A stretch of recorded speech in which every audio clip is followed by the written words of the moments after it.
Raph, Yep. how's things? Things are fine, man. We had our first stream since, not stream, like live show since Yeah. March a year and a half ago. So it's been really fun. Man, I experienced that. I don't know if you've ever experienced that, the post show crash, like it was so fun. We packed the Elysium, which is a venue here in Austin, and it was really nice. And I had all this adrenaline pumping and all this serotonin, and then the next day I was feeling like shit, man. It was really weird. Yeah, very cathartic experience. Yeah, but it was good, and it's Yeah, cool. I'm happy for you. It's awesome. Thanks, man. How are you? Well, it's been a hell of a week, but I'm fine. Going to the airport later. Oh So yeah, you're yeah, traveling? well, not exactly. I'm meeting my wife, and then we're going to go back, to the countryside, and maybe the next Okay, episode will be already also recorded from there, as we did with okay, Harvey. So, cool. Victor, are you ready? I'm ready. Super cool.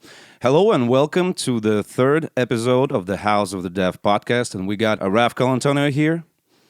Hello.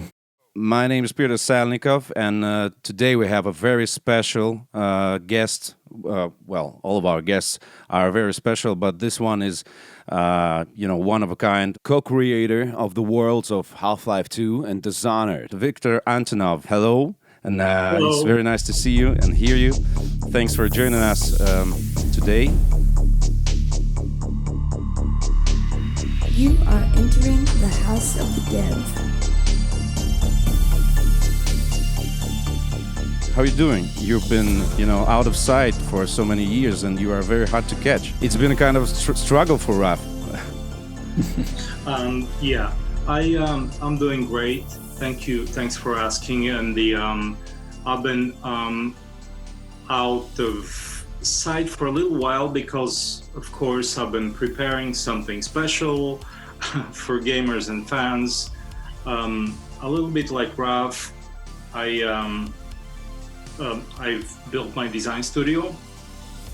I work with a very fine hand-picked team of some of the best concept artists that I've worked through with my career.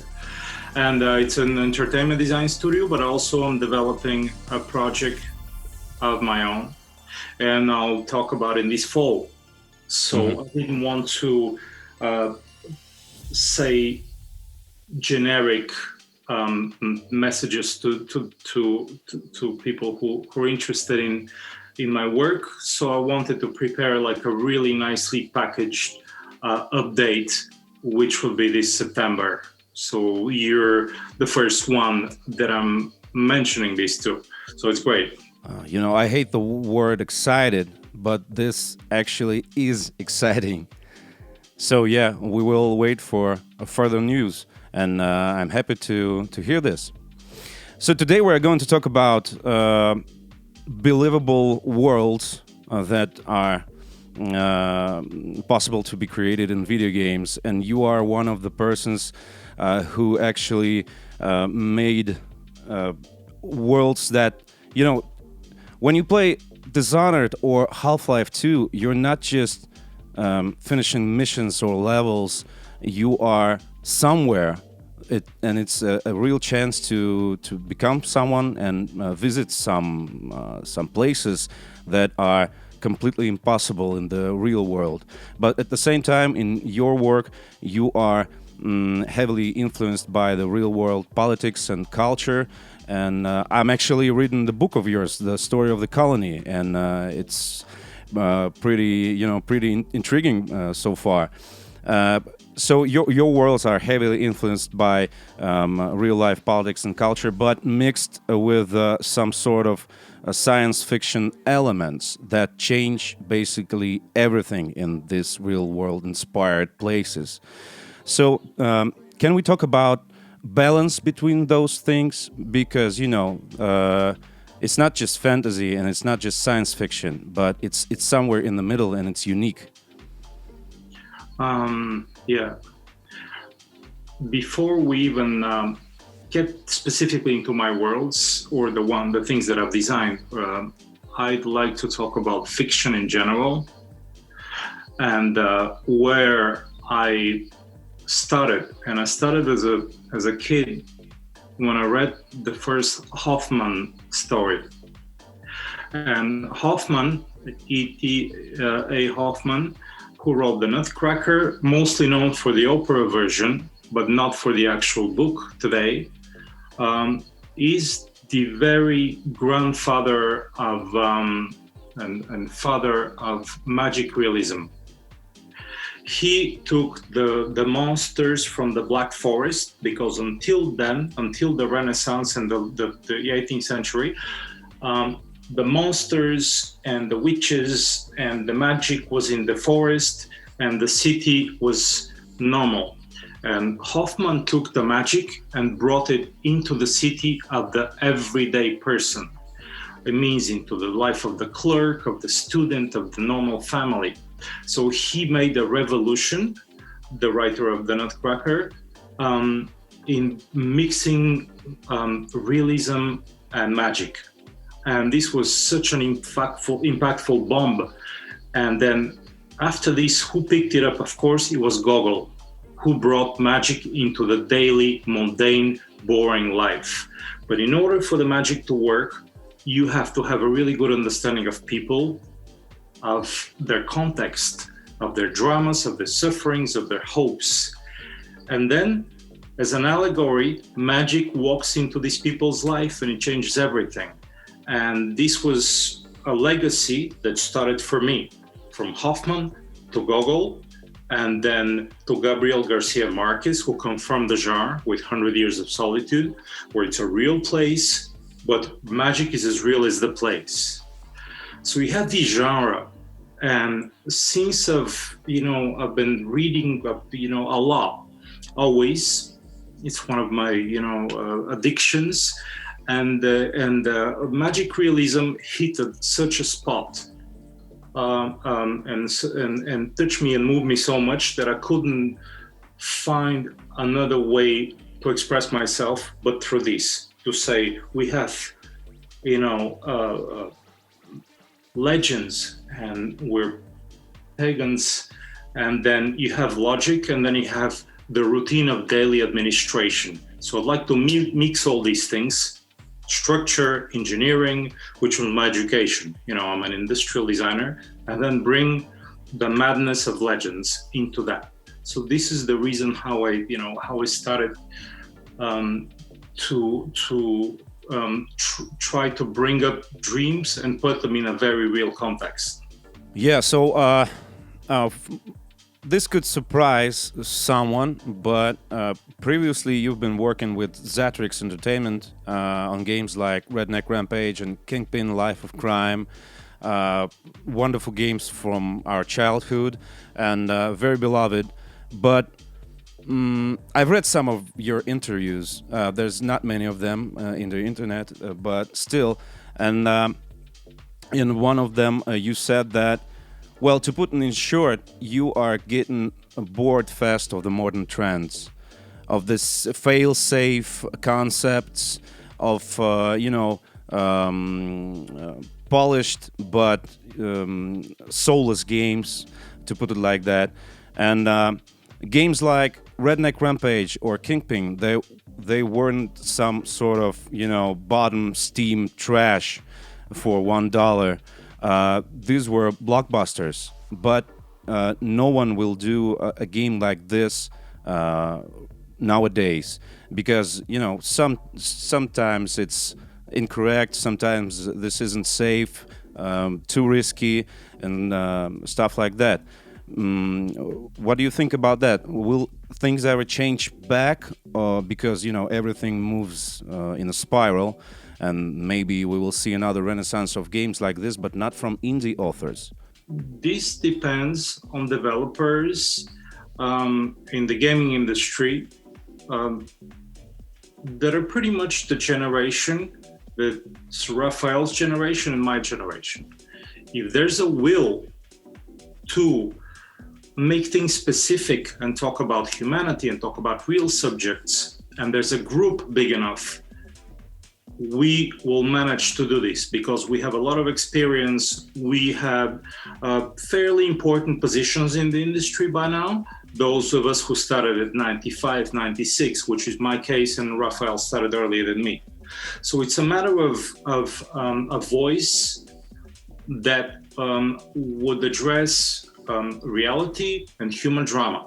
And human drama involves poverty, it involves grotesque, it involves violence, and these are subjects that are very important, just like happiness and positive dreams and hopes. So I think we can't exclude any of these moments of the spectrum.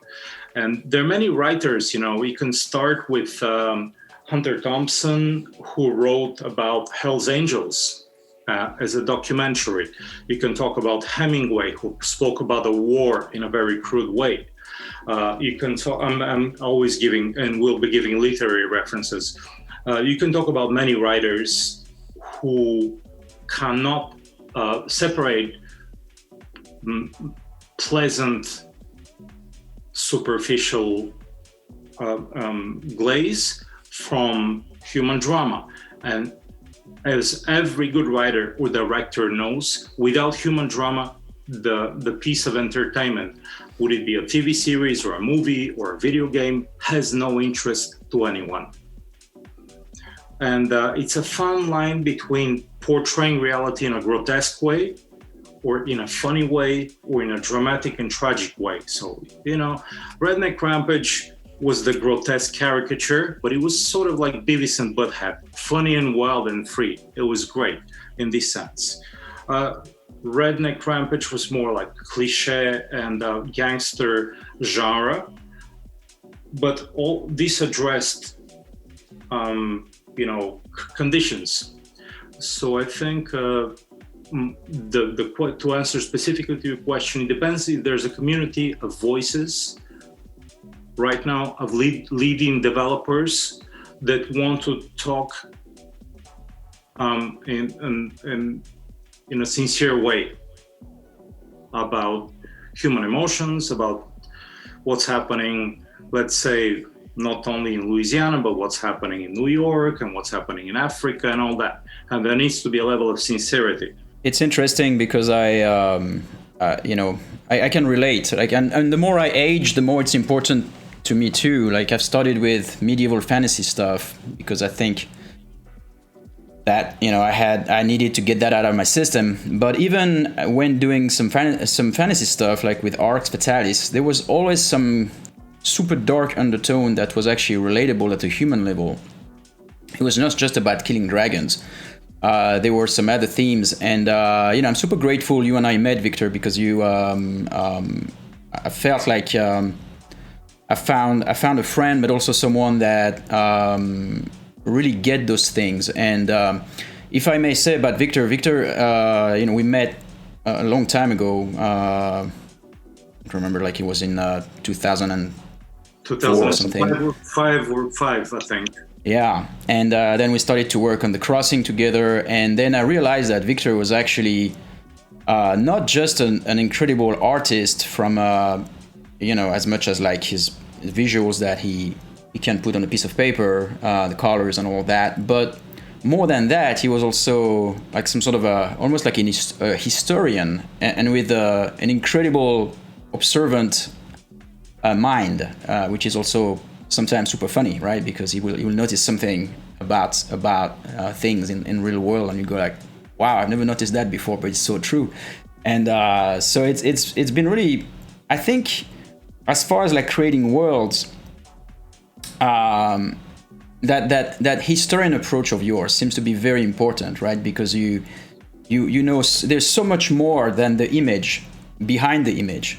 And it's much bigger than that. It carries so many messages and so many of the history before that even when you create a world from scratch, you cannot usually start with something real and then you add like some sort of a condition to it, like a what if, and then you imagine what would happen if that had happened. Is that would you say that that's kind of your process? Yeah, absolutely. I would just change two words or one word. Instead of historian, I'm really interested in sociology and anthropology, because history is written mostly by journalists and politicians, and it's always wrong for one side or for the other.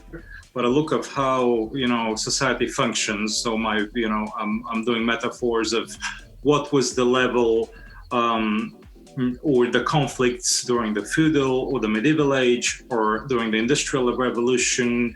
More sociology and definitely anthropology. How would a human being react when his conditions are changed radically, which is what happened for the past 2,000 years, because humans have existed for 2 million years, but for the past 2-3 centuries, technology caught up with us and took over us.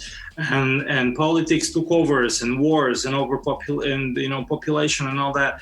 So it's more of like, how do humans deal with these freaky changes that happen so fast on the longer scale? And I believe that humans are still somewhere tribal creatures and still somewhere animals. And this, for me, the contrast of the condition of industry, politics, and everything that happened to humans is this crazy landscape of conflicts that happen. So absolutely, Rafa, I agree, but I would put it more to sociology, because I have a problem with history. Every country I've lived in has a different version. Yeah, it's a great point.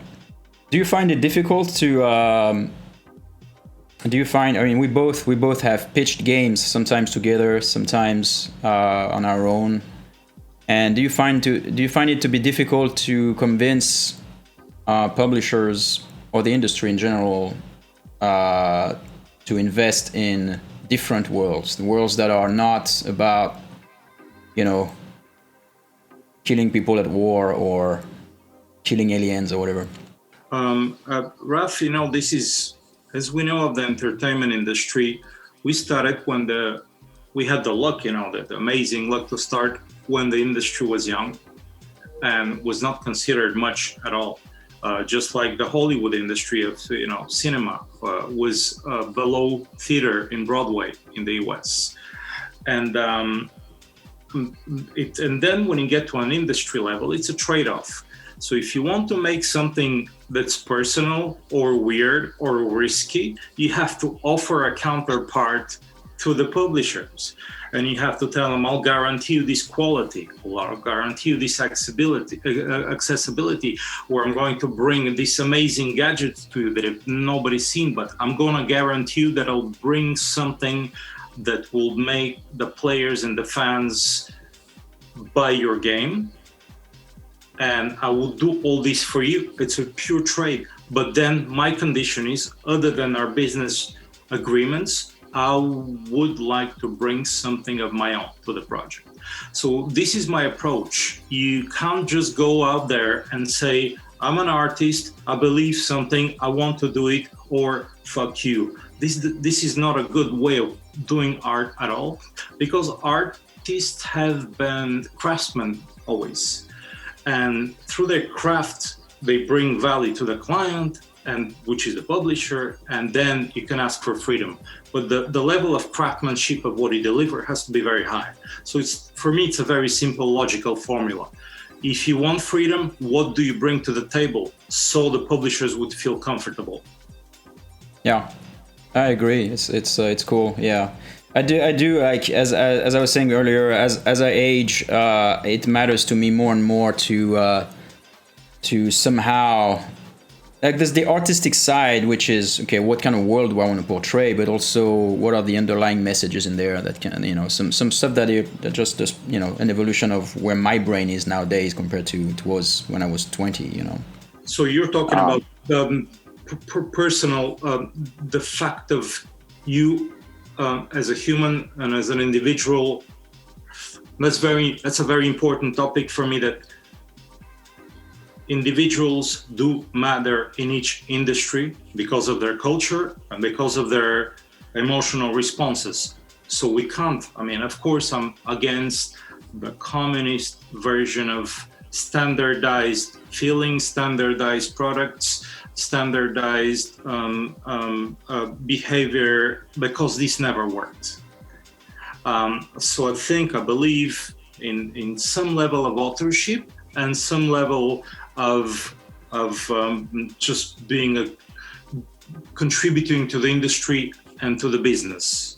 I think this is the magic formula if you can have both. And many artists have failed because they don't see this balance. Yeah. I want to say something also that was interesting when we worked together on a few different projects actually, and the very latest one was Prey. And I assume that most people, when they work with a visual design director or an art director, depending what's your terminology, they think that it's going to be a 5-minute conversation, and then there's going to be tons of drawings, and then we're going to pick and choose, right? But when working with Viktor, I found out that it was like a very different process. I remember when we started working The Crossing back then, we spent 3 days together, talk about the kind of world we would do, and then eventually, after 3 days, you went away, disappeared for a week, and came back with one drawing, and that's it. There was no like 65 different proposition or like little sketches or whatever. That's one drawing that was mind-blowing, and that was exactly representing that thing we had talked for 3 days. And I'm sure a lot of people will be surprised by that approach, right? Because traditionally, I've worked with a fair amount of artists that they just like, as soon you're not even finished with talking about what you're talking about, and they're already like drawing some stuff and then send you like tons of stuff, and you it's overwhelming. How did you come up with that? Like, what's your? I assume you're still doing that. No, that's very simple. A symphony needs a reason to exist. If a composer would write a symphony, and it's an allegory of something bigger. Like, say, Beethoven's music is a representation of nature. He's trying to synthesize nature into a music that you can listen to in a smaller format, because nature is overwhelming. And the thing is that architects and industrial designers, and this has been a long process, and it's, for me, it's very obvious that you have to find a concept. The concept is God. What are you trying to say? And once you know this, making pretty pictures is a technical addition to that, and a way to express it and put it in words. But without the meaning, without the message, the sacred word concept, without the concept, all this is worthless. And including the building of cathedrals or museums or buildings, you can feel right away when the guy did it just technically and just starting backwards from the aesthetics. Aesthetics don't matter. They're applied later in real good fiction, in real good architecture. Ideas and function comes first. So it's useless to start drawing surface details without having the skeleton, of a project, and without having the brain and the soul of a project. So, and these things are abstract. You can't draw them. They have to come from somewhere. That these are these powerful, meaningful ideas, and the rest is candy and sugar on the top of it to make it more acceptable. But you think of like a glass or a carafe, and think of water. The water is the content or the juice or whatever you put in it, and the rest is form. So we need the content first, and then shaping and presentation.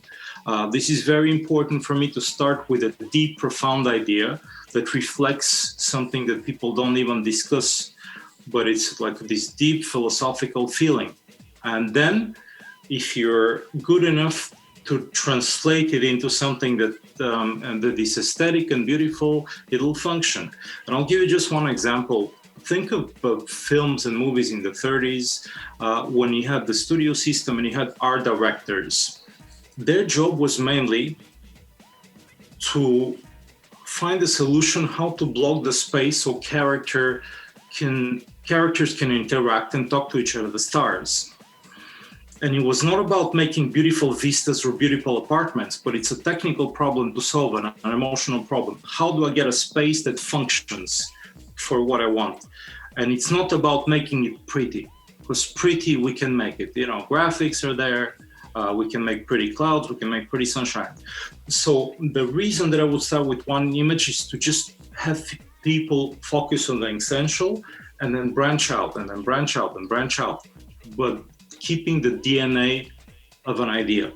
And you know this, Raph, that every project starts with an emotion and an idea, and then it sort of trickles out, and you can lose it very fast, and it can spill like water. If you don't keep it in your hands, it can spill like, quicksilver on the floor. You can't catch it anymore. So this is sort of, for me, the DNA, the fetus and the baby of a project is this first image, first conversation. Yeah, no, absolutely. And that was a great experience, and it's always proven to be very powerful. You talk for a minute about graphics.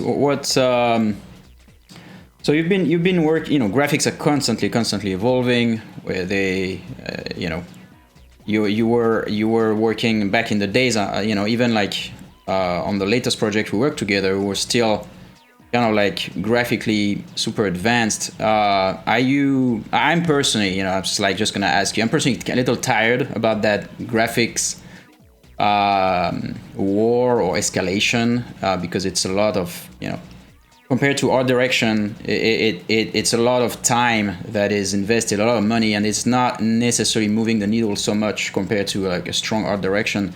Where are you going with your? I mean, maybe you don't want to talk about your next games so much, but in general, how do you feel about that? I wouldn't say anything new, but thinking always about perception and what we see.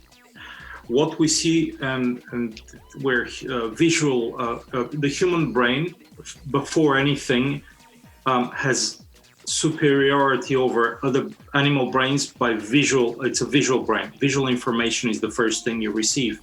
So when you make an artificial world, like a game or a film or a painting, you have to guide attention and not diffuse attention. So the first thing for me is not to add a lot of detail and polish every detail, but guide the intention. So look, Romans were doing mosaics, then Renaissance was using oil, and then there's sculpture. But the things that stand out have a hierarchy, and you have to understand the essential first and eliminate all useless information. And that's how photographers work too. The best photographers to the 20th century, you have a car or a finger sticking in your frame, you have to shoot another picture. For street photography, I'm talking about. So you have to get to what matters and eliminate everything else. And about perception, if you look straight, you think you see everything. But actually, if you just move your eye, you keep your eye straight, look at the left and the right, you start losing information about color, about shape. And by the time you're 90 degrees from where you're looking, you don't really know what the hell you're looking at. But you can turn your head, turn your eyes, and people assume we see everything. But no, our focus is shifting from one detail to another, one focal point to another. And that's something very simple that I think artists forgot. And they try to represent too much information for what the human perception can read. And I think we need to narrow down information. That's why a simple pencil drawing works much better than a huge 3D rendering. Yeah, this is the reason why I couldn't play Cyberpunk. There's so many people on the streets, so many things happening, but you cannot access anything in this city. I mean, there's so much closed doors. So many closed doors and areas that you cannot enter, or you can enter only by one way intended by the developer. And at the other hand, I'm okay with 3 people on the city square. I'm okay with this. I don't want Assassin's Creed styled hordes of people wandering through sidewalks. I don't need this because I don't know where to look, what to do, and what to think about it. Yeah, it generates too much noise. Type of hierarchy of focal point and the capacity of humans to concentrate on what's important to them emotionally. If you're in a huge crowd and you fancy fashion design, you would just point out and check out the people who have the most beautiful coats. If you're a cartoon artist, you would look at funny faces, for example, and funny gestures, but it's all about selective information. And this is a very interesting topic concerning world building, because you guide the eye to what the people want to see, and then you have the invisible layer that they see unconsciously. And this is the rooftops, this is the gutters, the pipes, this is the door ornaments, and all these things people don't care about, but it still affects them through a different part of the brain. So for me, good design is where you deliver the obvious, but also you deliver the subconscious. And this is what makes the good setting and combination of characters and star vehicles and star props, and then everything else that blends into a mass, but it matters just as much. But you need to make the distinction. And often a mistake of designers will be to treat everything the same way, like sort of a printer treats a page. I start from the left, I finish at the right, I have to fill this page. Yeah, that's a very, very good point. I think the reason might be that it's tempting to, it's easy, not easy necessarily, but it's tempting to, if you're making like a new game or like to just blow it up with detail because you think that's going to be tangible, it's going to be better, visibly better than the competition if you like really pack it with as much details as you can. But you're right, it's not. I don't think it's about that. I think it's really about giving the information you want. I mean, it's like even like if you watch an anime, like a cartoon or something, it's easier to parse, yet it's still emotionally as intense, if not more, than a messy movie with tons of things happening. Yeah, I mean, I'm thinking of some classics right now as you're talking of like Calvin and Hobbes, simple as hell peanuts, like the little cartoons in the newspapers, just super simple little drawings for children, completely legible, deliver the same emotional impact as you would see in a huge science fiction 3D rendered movie, just with one character, one tiger, one child, and two lines. Yeah, and it's on the same time, there's the Las Vegas phenomenon and Hollywood affected games as well, that you want to also show off the companies in general, and that you have the capacity to deliver quantity and shove it through a little screen. But I think I don't believe in this part. I think that people go nuts about rendering doors and windows and doorknobs and trees and all that stuff, because these things are easy to talk about and discuss, but deeper feelings and ideas are much more abstract. So we can't discuss them. There's no vocabulary, and I'll give you one example. My first day, I went, I left Bulgaria when I was a kid, 16, 17, went to France. And then I've been dreaming my whole life to go to the southwest of the US, which Raph did later than me, but I had my American dream first.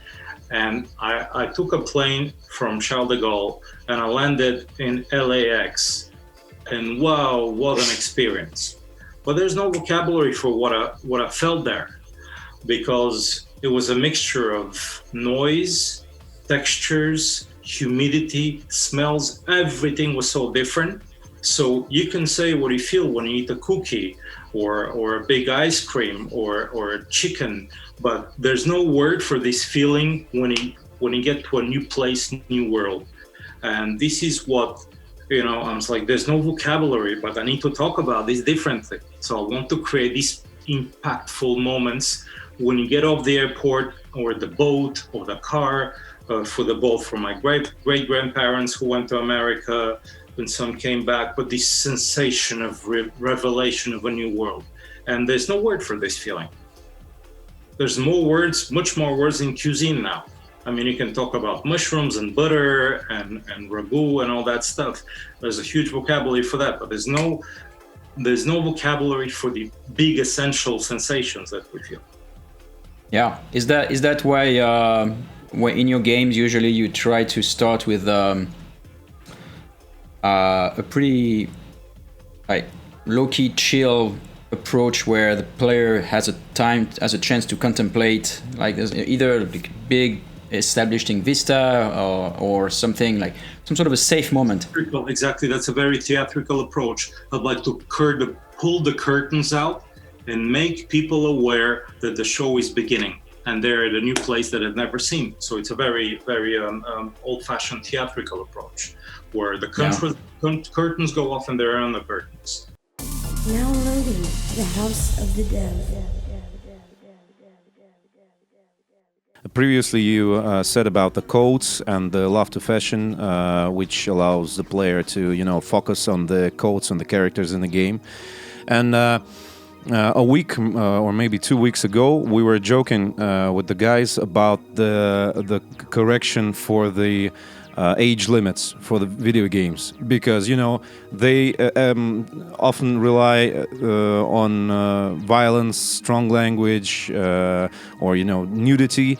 But I mean, to play and enjoy Dishonored or Prey in a whole way, you need to know something about the world, about the life. You need to have some kind of education, at least. And speaking of the theatrical approach, I think this is the question of the audience. Who are the players, and why are things the way they are in the video gaming industry? I have an instant answer to this. Mm-hmm. Players were assumed by press and society to be idiots in the beginning of the industry. Nerds. People who can't read books. Players are goddamn smart. I would say fucking smart, and they're getting smarter and smarter and more educated. So we can't cheat the players anymore with superficial and artificial gimmicks. They look for meaning. The sophistication of comments of bloggers and fans has gone to the level where you don't get this for film. A deep analysis of a game. So this was a false assumption, like in all industries. We're all vaguely familiar with the beginning of Hollywood. It was Nickelodeon. It was nickel vaudeville spectacles machines for the poor and for those who couldn't afford to go to the theaters, for the workers, for the immigrants in America. And then it became these sort of vulgar, cheap shows, and then it developed into a full art form. But movies were despised completely. Photography was a cheat as well before movies, because it was not real painting. So we went through the absolutely symmetrical path in the video game industry, where all gimmicks were tried, and it could have been a bit. Well, it had its own beauty, the pixelated games, but I think today, that's why I talk about meaningful content and backstory and context, because this works. All the small gadgets, would it be violence or special effects, you can't do much with that anymore, because there's always somebody who'll do it better. And therefore, you have to choose a subjective point of view and a personal point of view. The way Ralph has been, he always started his career with dark, moody, medieval fantasy, and it led to this thematic. I had my thematic, which is about structures and light and architecture and shape, but you have to be true to yourself. You can't cheat the gamers, and you can't cheat your muse either. You can cheat maybe your landlord a couple of times, or somebody else, or some of your friends, but you can't cheat these two things. Players, they're like scanners, so they know when you're bullshitting them or not. Raph, I agree so much. And you know,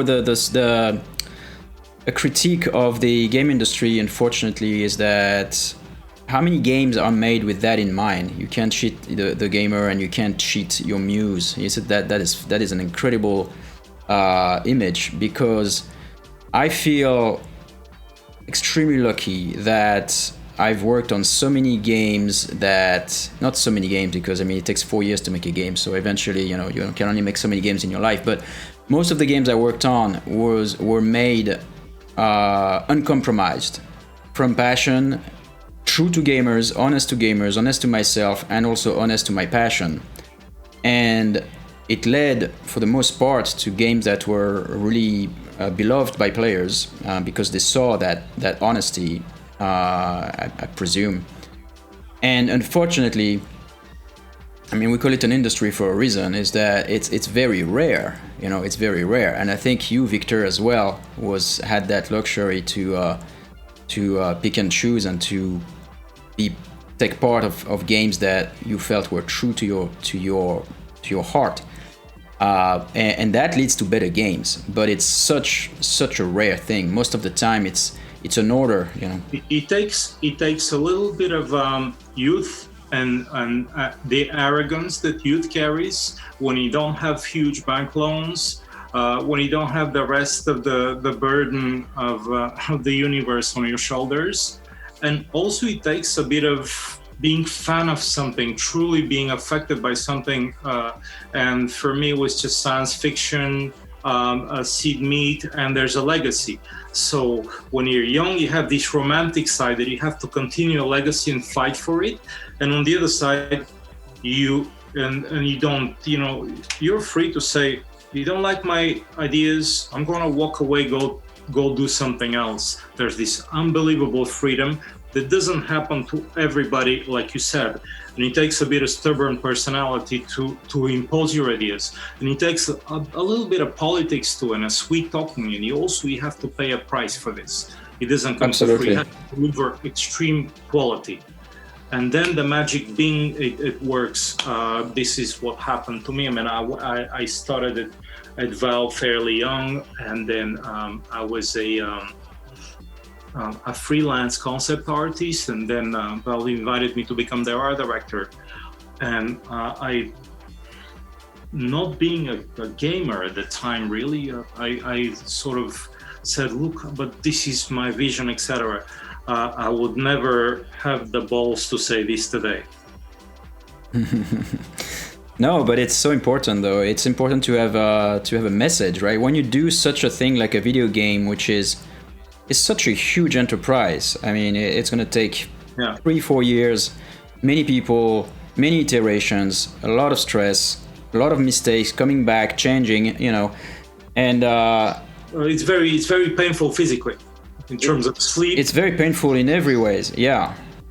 So then it's very important to get to that it's because it gives a chunk of yourself, right? It's so. It takes some naivete of youth to really bust walls, bust doors, bust roofs, and impose your big ideas.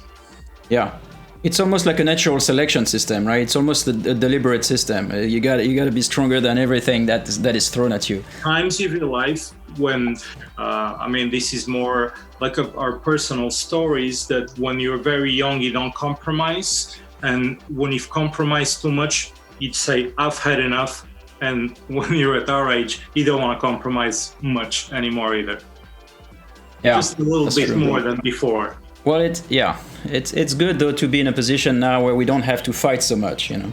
But then it creates a legacy in a way that, I mean, I've been pretty much trying to do the same thing for 25 years, which is have things that are stories and cities with depth, that are well constructed, that are powerful and easy to comprehend visually, and not something that the player has to look and think, what does that mean? Or my eyes are tired, but what did he mean?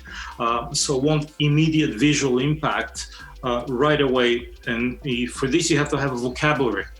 And for you, in terms of gameplay and rhythm and puzzles versus battle and viscerality of the game, you have to find a language that's engaging.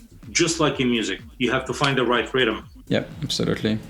So yeah, and with this podcast, we are supporting the third game developers contest, and speaking about the risks, about the ambitions and power to break through walls and bust doors and roofs.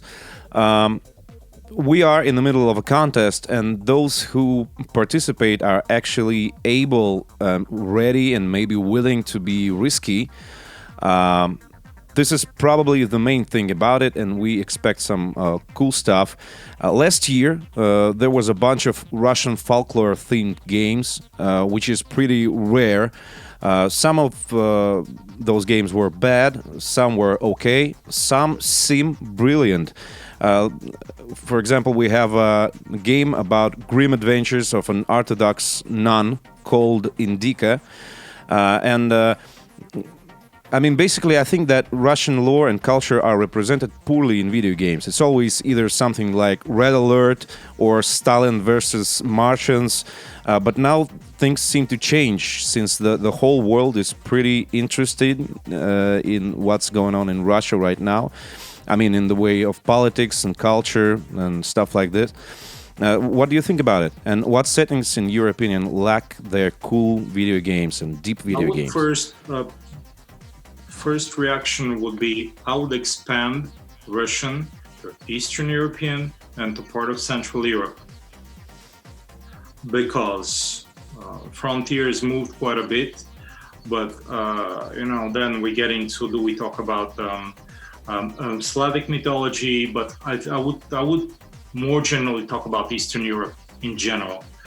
And I mean, God, this was again part of my naivete that I try to recreate the city where I was born, Sofia, at Valve Software, who had no idea about Eastern Europe, because the first Half-Life was in Arizona, in a desert and a bunker. So I'm all for this, and without giving a big hint, but my personal big project, I'd say, that synthesizes, or probably will be one of my most personal projects, is about this part of the world back in time, and some science fiction. So I totally agree with you.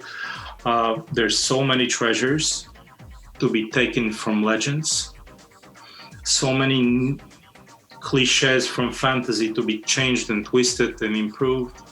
And talking about magic, I think, although being again a rational a designer, I know that places have spirits and every land has its own spirit, and levels of magic vary through the world. There's a lot of this in Russia, there's a lot of this in Eastern Europe, and there's such mythology that's so powerful, and it goes between superstition, religion, dreams and fairy tales. So totally agree with you that there needs to be another mythology established. But America and the United States, were the entertainment capital and home of the world,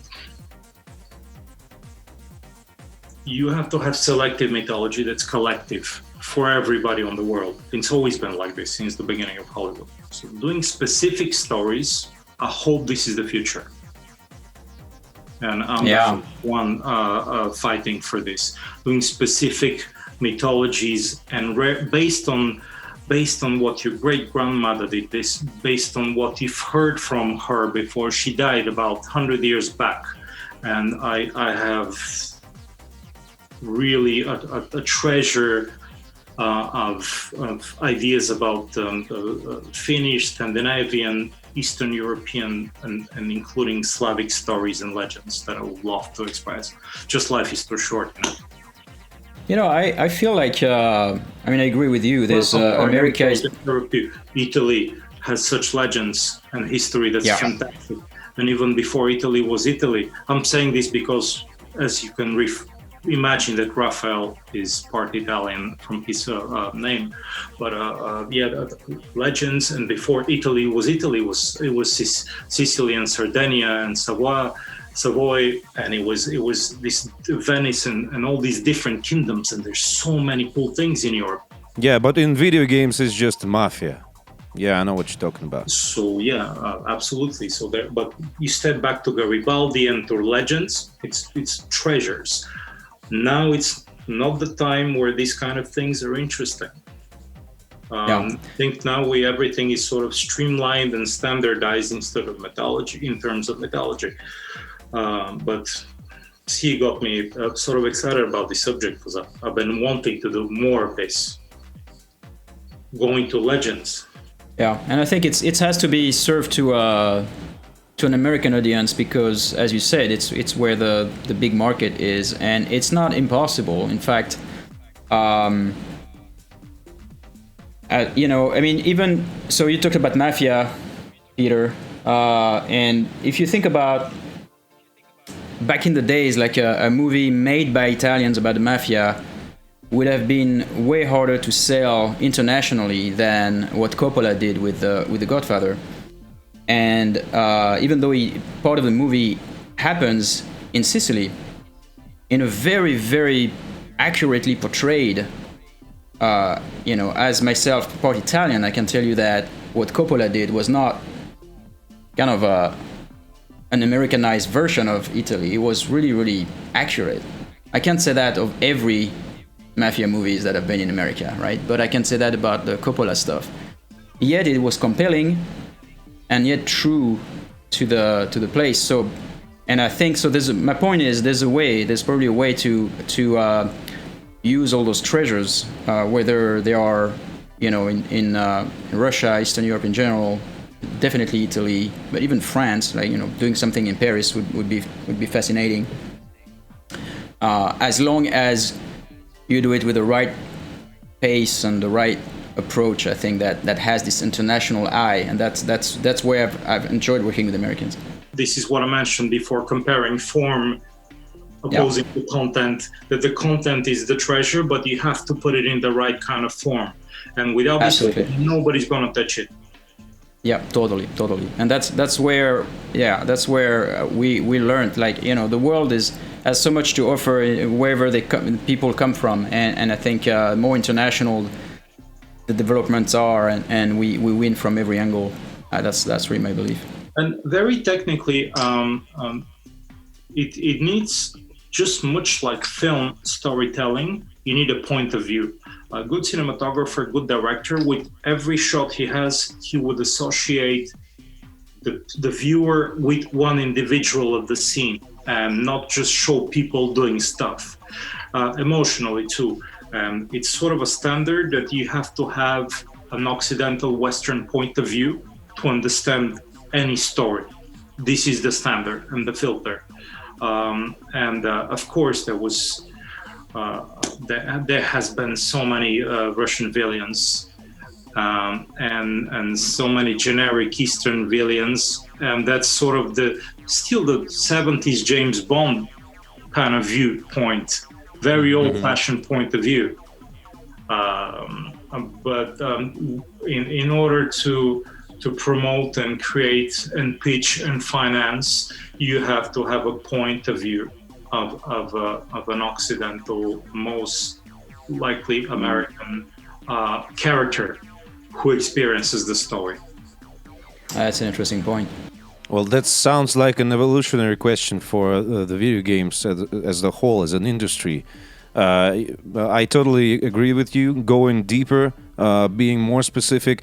I read in some interview that you are actually fighting for the games to separate back into genres and stop being everything at the same time. When you got, I think it started in like 2007 maybe, when This was a very old interview when games Yeah. were trying to be everything at once. yeah. And there were fewer games on the market. Now this branching is happening absolutely. You know, I have my son, this a huge Mario fan, and he has not really gotten into multiplayers yet. He's not the age to play Doom, which I worked on, but I showed him a little snippet without telling anybody, so he loves Doom. So there's all these different choices of I did the same thing. genre, and this is happening, and it's helping everybody. So you don't have to, you can't please everyone. And with Raph, when we try to pitch games or create games or launch things, the biggest wall we hit always was formulas. That every year there's a new formula for success, and formulas don't goddamn work. Yeah, you know, the entire world is like that. It's everybody tries to put the world into formulas. Not only video games. I realized that it's the same now in anything, you know, marketing for music, for example, because I'm starting to get interested in that. And then you see like those videos about here are the 10 tips and secrets to make it in the music. And it's like, well, if you give me the 10 tips and secrets and to everybody, like we're all gonna apply it, and it's not gonna work for anyone. Yeah. So it's the same, you know. It's so funny. And try this with friendship or with love. It's gonna backfire into your face in a second. That doesn't work. Or in education, for that matter. Yeah, but it's true. The industry does that for sure, like in many industries. But I remember, like when there's a new console or something, like from now on, everybody has to use this new little thing that we want you to use, you know. And even if it doesn't serve your game, the trend, or there's this model of whatever that does better than the other model. Well, we still survived. This is not. At all complaining or whining about anything, but it's just an analysis of how it can carry fiction through an industry. And literature had its censorship and form in the 18th, 19th, 20th century as well, and so had music, so had television and movie industry. So we're not in a worse position than any other industry in terms of constraints. No, it's just that you have to hit the sales, though. You have to find the loopholes, how to get through them. And that's a hell of a puzzle. And sometimes it's just pure, I'm going to go and try to do it and see if it happens. Well, that's part of the fun. We still have AAA games that still try to be an RPG, third-person action, and I don't know, a ship sim at the same time. And people buy those games, and we see amazing sales, and it looks like this can never be stopped. And previously, you told us about the need for strong voices and some kind of community of the important people in the industry that can unite and strike back. Why don't you do it? Why didn't you still? Why is there no community or unity like this? I wouldn't use the word strike. You have to, as a community, you have to talk first to the fans, then there's a lot of work of evangelizing. And Raph, like myself, we've given a few conferences, we've given a few interviews, but we can't become sort of these prophets of theory of the industry. We have to make projects, and I'm trying to voice out my vision of the industry as a vehicle of science fiction and as fiction in general, and in these fairy tales. But yeah, I agree 100%. We don't want to create a committee or something. We don't want to formalize this, so it comes best through our work. And the big paradigm is that we were fairly independent. We have the comparison, and we work for big corporations. And now I think I'm 49. I think Raph, you're Doesn't matter, you're 40, you're 25. And 25 times 2. But yeah, this is the next set of projects that we're going to do. And it's through projects that we express ourselves, not through unions. Yeah, I absolutely agree. I think it's important that everybody voices what they have to. In like there's a few, let's say big names in the video game industry, but I would hate to centralize it or strike or anything like that, in a sense that there are newcomers. There's going to be new people that are going to be amazing as well, and they need space and they need to surprise us. I think that's how it happens, right? There's no. Right now we're doing this with Raph, right? At this podcast, we're voicing a certain theory. Yep. Yeah, that's exactly what I meant. Certain point of view. How do you see yourself making games in 20 years, creating worlds? I mean, if in 20 years I would have no choice, because my kid now plays games, and he's gonna be asking me to make a game for him. So basically, that no matter what I do, I can't get out of this industry. I'm not getting out of this industry. I may do other things, but it defines my career and my life as a mean of expression. So I'm working on film again, on feature film and television series. But games is where I can feel the pulse of a community the best, the way music bands used to do that. I mean, let's talk about community just for a second. Even the Beatles and even Pearl Jam and Soundgarden, I mean, all these groups had a community behind them.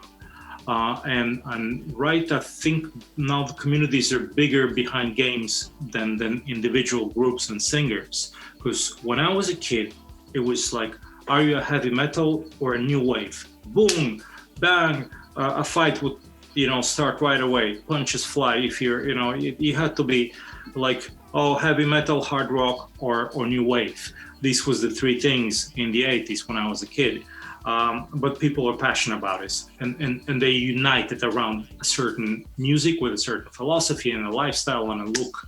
Now, I think games took over this, because it's definitely not, oh, I'm a Star Trek fan and you are a Star Wars fan and I'm gonna punch you. That it doesn't work like this. It's more like the communities that are really strong is about, the gaming communities are the biggest ones. And when I would do a game, I would reach a whole bunch of kids and adults and people into their 40s and 50s now. Yeah. Well, I hope we'll get to do another one together. Yeah. Well, that's a new announcement, but I didn't know about it. But definitely, yeah, I'm ready.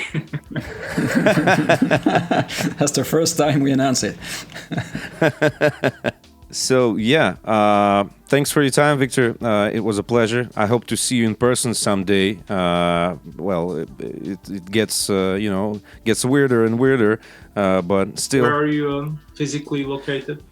In Moscow, or somewhere nearby. Well, let's get rid of these flying constraints and the COVID situation, and spent most of it, like Raph, we've been going back and forth all over the place. And I know that Raph dreams about visiting Russia, so we can actually arrange a meeting someday, and have some fun. I agree. I'm thank already you guys. supposed to come with Leo. You remember Leo? He always wants me to take to Russia, so we'll go there someday. Well, Raph introduced me to Texas once, so okay. Well, thank you. Thanks a lot. I mean, this was a very personal sort of a conversation. I hope this is what this was about. Yeah, these are more totally fun. Yeah.